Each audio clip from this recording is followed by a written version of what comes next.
एक तरफ बिहार चुनाव की तरफ बढ़ रहा है, यानी लोकतंत्र की एक नवगति की तरफ बढ़ रहा है, और उसके बगल में पश्चिम बंगाल लोकतंत्र की दुर्गति की तरफ बढ़ रहा है। आज जिस प्रकार की घटना पश्चिम बंगाल में हुई है, उसे यदि लोकतंत्र का शोक गीत कहा जाए तो अतिशयोक्ति न होगी। The dastardly incidents which has happened in West Bengal today, if it is said that this is the swan song of democracy, it should not be inappropriate. पश्चिम बंगाल में जब से तृणमूल कांग्रेस की सरकार आई है, हिंसा, मर्यादाओं को ध्वस्त करना, कानून व्यवस्था को ध्वस्त करना एक बहुत सामान्य बात हो गई है। और उसके साथ साथ पश्चिम बंगाल की सरकार और वहां की मुख्यमंत्री ममता बनर्जी जी की असंवेदनशीलता भी अपनी पराकाष्ठा के पार है। आप सभी जानते हैं कि इस समय उत्तरी बंगाल का अधिकांश हिस्सा बाढ़ की त्रासदी को झेल रहा है। दूसरी तरफ पश्चिम बंगाल की मुख्यमंत्री जी का मीडिया में वीडियो अवेलेबल है कि वो कोलकाता में एक उत्सव में नृत्य कर रही हैं। ये दोनों चित्र अपने आप में बहुत हृदय विदारक है। इससे पूर्व भी दुर्गा पूजा के दौरान 12 लोग इलेक्ट्रिसिटी के शॉक से मारे गए, परंतु उसके बावजूद भी सरकार के चेहरे पर शिकन नहीं आई और सारे उत्सवों में सहभागिता यथावत रही। अभी जो स्थिति है उत्तरी बंगाल में 28 लोगों के मृत्यु के समाचार और हजारों लोगों के बेघरबार होने की स्थितियां हैं। एक तरफ भारतीय जनता पार्टी के सभी नेता, सांसद और विधायक उन बाढ़ पीड़ितों की सेवा के लिए अपनी अपनी क्षमता अनुसार जी जान से लगे हुए हैं। प्रधानमंत्री श्री नरेंद्र मोदी जी उस बाढ़ के कार्यों की समीक्षा पूरी संवेदनशीलता और सजगता के साथ कर रहे हैं। दूसरी तरफ तृणमूल कांग्रेस की नेत्री न सिर्फ जिस प्रकार के वीडियो में नृत्य करती हुई दिख रही, वो तो एक पक्ष है, परंतु सेवा कार्य में जुटे हुए हमारे नेताओं पर जिस ढंग का कातिलाना और हिंसक हमला हुआ है, वो अपने आप में बहुत दुखद और बहुत खतरनाक है। हमारे प्रदेश अध्यक्ष और सांसद श्री श्रमिक भट्टाचार्य, हमारे विधायक श्री शंकर घोष और ट्राइबल समुदाय से आने वाले हमारे दूसरी बार के सांसद श्री खगेन मुर्मू पर जिस प्रकार का कातिलाना हमला हुआ है, उनका जो रक्त रंजित चेहरा है, मतलब जिसे आप सामान्य भाषा में कहते हैं एकदम खून खच्चर हो जाना, वो अगर आपने देखा होगा तो निश्चित रूप से कोई पत्थर दिल आदमी होगा जिसका कि हृदय न पिघला हो। तो आज हम पश्चिम बंगाल की सरकार से पूछना चाहते हैं कि आपके शासनकाल में यदि सांसद और विधायक भी सुरक्षित नहीं है, उनके ऊपर इस प्रकार का कातिलाना हमला होता है और उसके ऊपर पश्चिम बंगाल की सरकार और इंडी गठबंधन के समस्त नेताओं की चुप्पी लोकतंत्र के लिए बहरा करने वाली चुप्पी है। मैं कह सकता हूं this is the defining silence for democracy if all those INDI alliance members and Trinamool Congress remain silent on this. और बड़ी दुखद बात है कि हमारे वरिष्ठ नेता, जो जनजातीय समुदाय और आदिवासी समुदाय के वरिष्ठ नेता हैं वहां, और जो सेवा कार्य में लगे थे, श्री खगेन मुर्मू, उनके ऊपर जिस ढंग का हमला किया गया है, इससे लोकतंत्र और जनप्रतिनिधियों के प्रति कैसी अवमानना और तिरस्कार है, यह तो समझ में आता ही है। परंतु साथ ही साथ जनजातीय समुदाय, ट्राइबल समुदाय के लिए किस प्रकार की अवमानना और तिरस्कार पश्चिम बंगाल की सरकार में है, यह भी समझ में आता है। और यह कोई पहली बार नहीं हुआ है। आपको ध्यान हो, संदेश खाली में उस अत्याचार की शिकार अधिकांश महिलाएं जनजातीय समुदाय से थी और किस निर्लज्जता पूर्वक उनके अपराधी को बचाने का प्रयास किया गया। अभी कुछ दिन पहले का एक वीडियो अवेलेबल है, मैं तो प्रश्न पूछना चाहूंगा।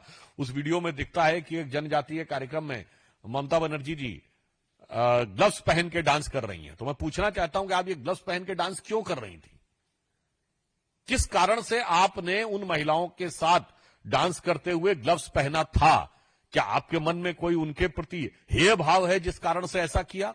इस प्रकार का पब्लिक डोमेन में अवेलेबल है। इससे पूर्व जब भारत की राष्ट्रपति द्रौपदी मुर्मू जी राष्ट्रपति पद की उम्मीदवार थी, तो प्रश्न उठता है कि पहली बार एक ट्राइबल समुदाय की महिला भारत की प्रथम नागरिक बनने जा रही थी, तो उस समय सारे इंडी गठबंधन में से उनके विरुद्ध ये जानते हुए भी कि हार तय है, प्रत्याशी उतारने का निर्णय तृणमूल कांग्रेस ने क्यों लिया?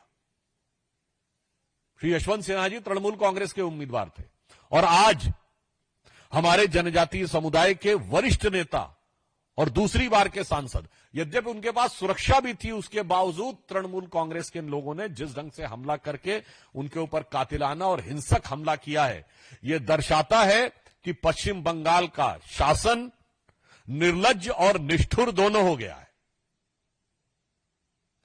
और इससे मैं कह सकता हूं कि आप सबने वो अंग्रेजी में कहावत सुनी होगी कि the Rome was burning and the Nero was singing, but here the situation is the Bengal is drowning and Mamata ji is dancing. ये दोनों पिक्चर्स अवेलेबल है और ये हर भारतीय को, हर बंगाली को हृदय को चीरने वाला है। और मैं विनम्रता से कह सकता हूं कि जिस प्रकार की घटनाएं, हिंसाएं बंगाल में दिखाई पड़ रही हैं, ये श्री अरविंदो का बंगाल नजर नहीं आता है, ये रामकृष्ण परमहंस का बंगाल नजर नहीं आता है, स्वामी विवेकानंद का बंगाल नजर नहीं आता है, गुरुदेव रविंद्रनाथ टैगोर का बंगाल नजर नहीं आता है, ये शाहिद हुसैन सोहरावर्दी का बंगाल नजर आता है।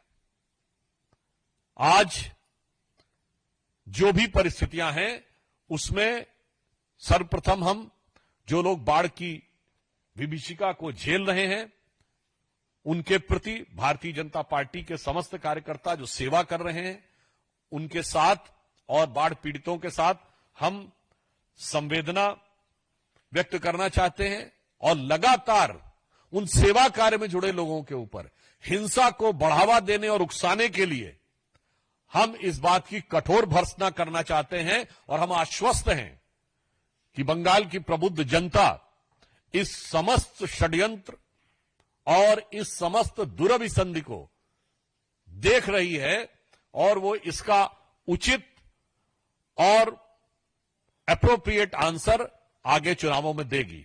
और मैं ममता जी को यह भी कहना चाहता हूं, भारतीय जनता पार्टी के कार्यकर्ता और नेता, आपके इस अत्याचार, अनाचार, हिंसा से रुकने वाले या झुकने वाले नहीं हैं। हम उस संकल्प के साथ आगे बढ़ रहे हैं कि वह पथ क्या पथिक कुशलता क्या जो पथ में बिखरे शूल न हो। वह पथ क्या पथिक कुशलता क्या जो पथ में बिखरे शूल न हो। नाविक की धैर्य परीक्षा क्या जो धाराएं प्रतिकूल न हो। और अंत में मैं सिर्फ यह कहना चाहता हूं कि पश्चिम बंगाल के जिसे इस भद्रलोक को आज पश्चिम बंगाल में हिंसा, उपद्रवीय एलिमेंट्स को साथ में लेना, अनेक प्रकार के कट्टरपंथी राष्ट्र विरोधी तत्वों का संरक्षण देने का जो कार्य तृणमूल कांग्रेस की सरकार के छत्र छाया में किया जा रहा है, दामने रहमत में किया जा रहा है, वो पश्चिम बंगाल की उस भद्रलोक की संस्कृति का सबसे बड़ा अपमान है। और पश्चिम बंगाल की जनता, हमें पूर्ण विश्वास है कि इसका करारा जवाब आने वाले चुनाव में देगी। और संभवतः ममता जी को यह पता लग चुका है कि उनकी हार अवश्य संभावी है, इसलिए उनके कार्यकर्ता खीज और बौखलाहट में इस प्रकार की हिंसा की घटनाओं को अंजाम देने की खिसियाहट और बौखलाहट दिखा रहे हैं। धन्यवाद। आपका इस विषय से संबंधित